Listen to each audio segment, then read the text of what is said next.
महाराज जी, आपका एक प्रश्न है। ये काफी बच्चों का भी प्रश्न है महाराज जी। फ्यूचर को लेके बहुत चिंता होती है कि 5 साल बाद क्या होगा, जब मैं नौकरी अगर लगेगी नहीं होगा। महाराज जी कुछ चीजें हमारे कंट्रोल में ही नहीं होती। महाराज जी ऐसे में मन को, दिमाग को कैसे स्थिर रखें कि देखो, जब कल की भजन चिंता ना रहे। जब भजन करोगे तो कल की चिंता का भाव खत्म हो जाएगा।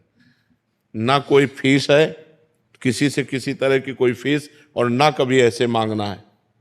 जिस हम परमात्मा की शरण में है, वो जब इतने बड़े हमारे परिकर को पोषण कर रहा है, तो तुम्हारा पोषण क्यों नहीं होगा?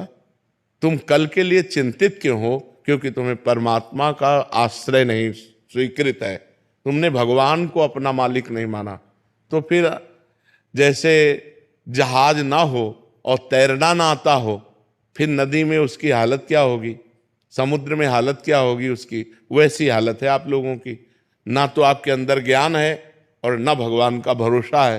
तो अब ओवर थिंकिंग, भूत भविष्य काल का चिंतन, ये आपको तो परेशान करेगा ही करेगा। हम कहते हैं राधा राधा नाम जप करो और भगवान के आश्रित रहो। जब तक ब्याह न हो तब तक ब्रह्मचर्य से रहो। देखो आपका अंदर से क्या ज्ञान प्रकट होता है। एकदम आनंदित रहोगे बच्चा, एकदम आनंदित रहोगे। हमारी बात मान लो।